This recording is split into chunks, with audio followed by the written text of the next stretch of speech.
Hey Kiki.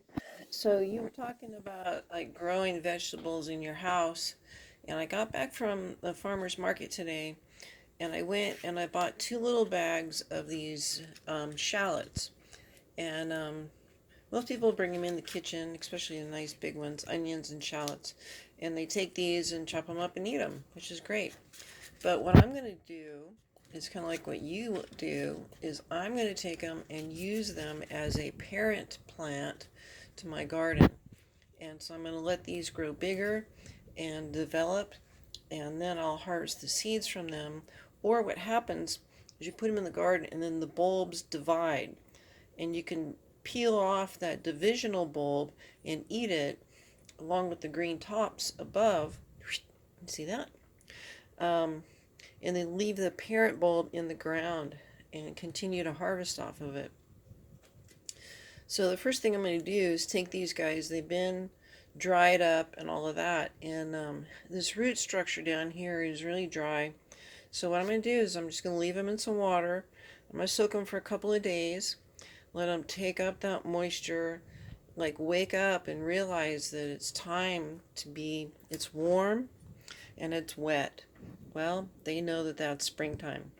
So I'm going to give them a couple days here to soak, and then I'm going to plant them in the garden, and we're going to see them pop up, and they're going to grow really quickly because you got a lot of stored energy in these bulbs. And then you can cut off those greens right away and use them in your kitchen, for example, and they will continue to develop root down below. But nitrogen, phosphorus, and potassium are your three elements of fertilizer. So your nitrogen goes to your leaf growth. So if you're going to grow lettuce, for example, that's great.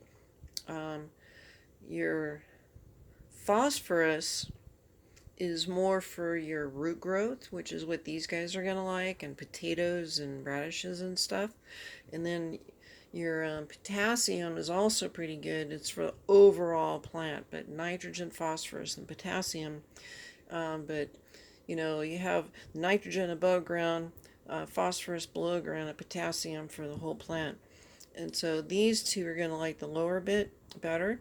And so a lot of your like wood ash, you saw me using some wood ash from my barbecue, and wood ash is good for that.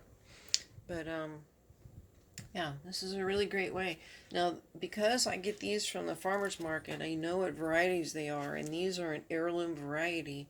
And because they're an heirloom variety, they are non-determinate, which means that they don't have a determinate end of production, where a lot of your grocery store products are a determinate variety, so they're only intended to grow for one cycle and then that's it, they're used up and done. But a non-determinate or an heirloom variety will continue to develop over multiple generations. So as you go and look around and look at determinate versus non-determinate, and I like to buy the non-determinate varieties because I can grow them and harvest the seeds and continue many seasons and develop them.